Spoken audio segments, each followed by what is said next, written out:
Hey class, today as historians we're going to learn about the Battle of Shiloh and what it has to do with the Civil War.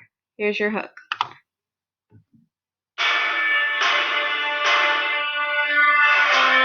You find the rivers, you find the railroads, you find where most of the battles in Tennessee took place.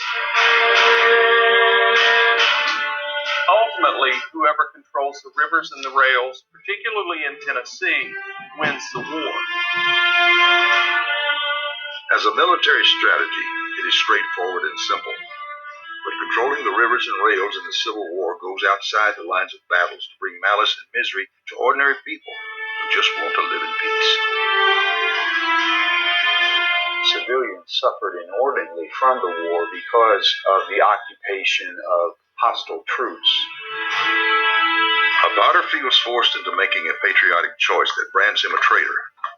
The dreams of a teenage girl in a river town are disrupted by invasion and loss.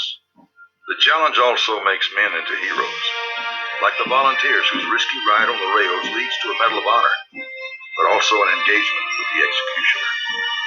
It still comes down to one thing. The rivers in Tennessee have been compared to daggers plunging into the heart of the South. And that's what they were. It was an open artery into the very existence of the Confederacy.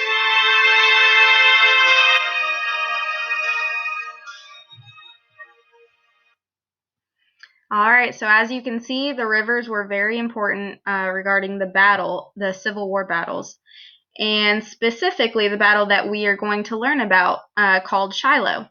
So what I want you to do is I want you to activate your schema by turning and talking to a buddy about how access to rivers were so important to troops during the war. So what knowledge do you have on this already? And go ahead and turn and talk. I'll let you talk for I'll give you 2 minutes to turn and talk. All right, go ahead and talk. All right, so I want to see some hands. Raise your hands if you know some important things that rivers were used for during the war. All right, so what I'm hearing is a lot of transportation of ammunition, firearms, troops, things like that. So very good, you guys. That is exactly what they used the rivers for. We're going to learn a little bit more about the Battle of Shiloh, but first I want to recap on what we talked about yesterday. So yesterday we talked about the Battle of Bull Run. So just to refresh your memory, the Battle of Bull Run took place on July 21st, 1861 at Manassas Junction in Virginia along the Bull Run Creek. So that's why it was called Bull Run. The North had 35,000 men and the South had 20,000 men.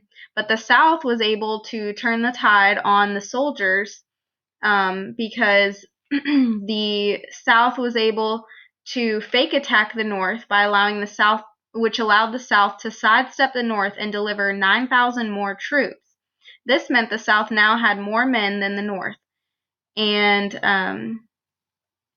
but both soldiers on both sides had very little experience.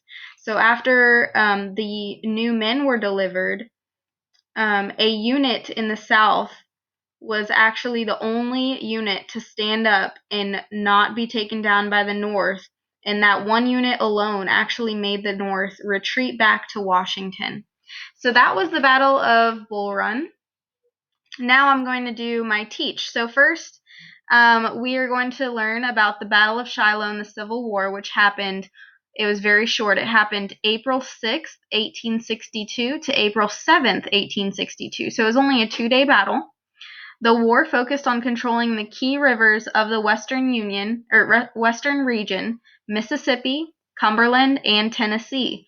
These rivers were crucial to the South's ability to shuttle supplies and men. Today, I want you to read page 202 in your history textbooks and answer the question 10.5. Who is Ulysses S. Grant, and what did he do in the Civil War? So I want you to use Google Classroom to write down your answer. You're going to have 15 minutes you may work with a partner, and raise your hand when you are done so that Miss Gould and I can come around and check your answers. Before you start, I want you to remember what the question is as you're reading, and make sure you answer the complete question, not just part of the question. So go ahead and get to your seats quickly. So it's been a couple minutes. I'm going around and I'm seeing some students' answers, and I want to do a quick catch and release. So I'm going to call all my students and get their attention, and I want to remind them to answer the complete question, because I'm seeing a lot of students forgetting to tell me the rank of Ulysses S. Grant. Instead, they're just telling me his accomplishments. So they're not telling me who he is, they're just telling me what he did.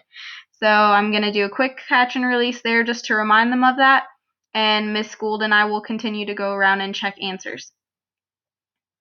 So then I want to do my exit slip. So after their 15 minutes, I'm going to call them all back to the carpet, let them know that they have 1 minute to come to the carpet, and if they don't, they have to do it again. So go back to their seats and then come back. So if they come back to the carpet in 1 minute, I'm going to ask them to write down on a Post-it note 2 things that Ulysses S. Grant accomplished. And I'm going to use this as their formal assessment. Alrighty, thanks for watching.